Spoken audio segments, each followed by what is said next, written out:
The Night Stalker, The Terrifying Crimes of Richard Ramirez. Richard Ramirez, infamously known as the Night Stalker, was one of the most feared serial killers in American history. His reign of terror lasted from 1984 to 1985 in California, where he committed a string of crimes that shook the nation. His ability to strike unpredictably, with no discernible pattern, made him a nightmare for law enforcement. This is the story of how he evaded capture, spread fear across California, and was ultimately brought to justice. Early life and the making of a monster. Born Ricardo Leyva Muñoz Ramirez on February 29, 1960, in El Paso, Texas, Ramirez was the youngest of 5 children. His childhood was marked by instability, violence, and exposure to deeply disturbing influences. His father, a strict and often abusive man, struggled to keep the family together. Ramirez also had a close relationship with his older cousin, Miguel, a Vietnam War veteran who exposed him to gruesome war stories and photographs. These experiences played a crucial role in shaping his violent tendencies. As a teenager, Ramirez gravitated toward criminal activities, including burglary and drug use. He dropped out of school and eventually moved to California, where he embraced a transient lifestyle. By the early 1980s, his fascination with the macabre had intensified, and he had developed an obsession with Satanism, which he would later incorporate into his crimes. The Night Stalker's reign of terror. Ramirez's crime spree officially began in 1984, though some investigators suspect he may have been active earlier. His ability to evade law enforcement for over a year was due to his randomness. He targeted men, women, and children of all ages and ethnic backgrounds, making it difficult for authorities to establish a clear profile. He struck in different areas, breaking into homes late at night, which led to his ominous nickname, the Night Stalker. The lack of a consistent pattern left detectives puzzled. Ramirez frequently changed his methods, making it challenging to link the crimes initially. The only common threads were his nighttime attacks, forced entries, and the terror he inflicted upon his victims. Some survivors provided descriptions, but they varied, adding to the confusion in the investigation.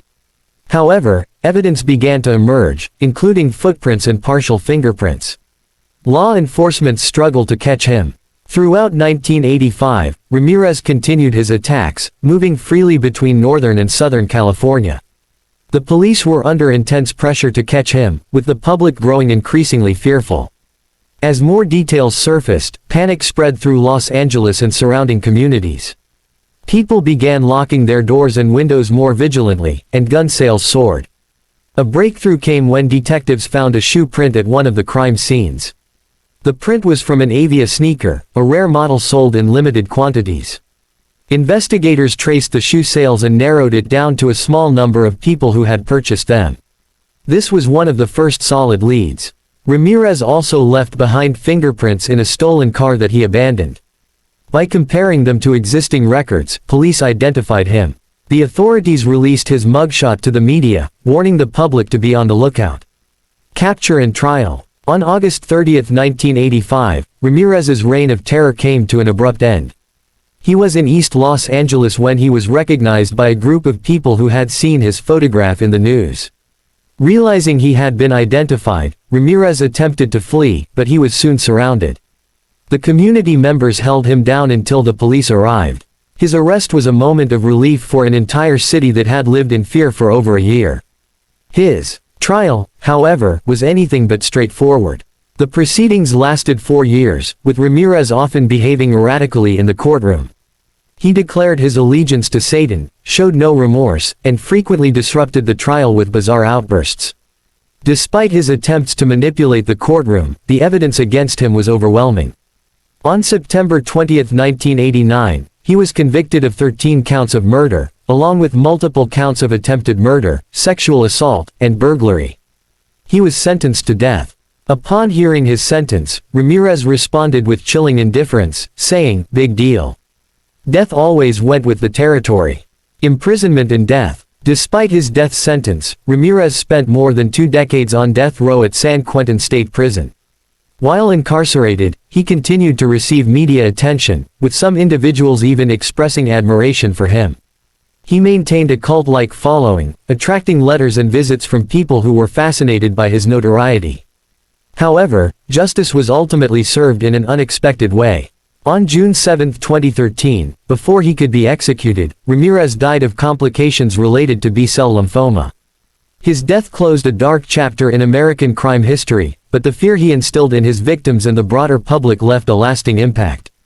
Legacy and lessons learned. The case of Richard Ramirez serves as a chilling reminder of the unpredictability of serial offenders. His ability to move undetected for so long was due, in part, to law enforcement's struggle to connect the crimes in the early stages. His case ultimately helped shape modern investigative techniques, reinforcing the importance of forensic evidence, criminal profiling, and public vigilance in aiding the capture of dangerous individuals. The Night Stalker's story continues to intrigue criminologists, law enforcement officials, and true crime enthusiasts. It stands as one of the most horrifying crime sprees in American history, leaving behind a legacy of fear but also resilience in the communities affected by his terror. I've written a detailed account of Richard Ramirez, the Night Stalker, while avoiding graphic descriptions. Let me know if you want any revisions or additions.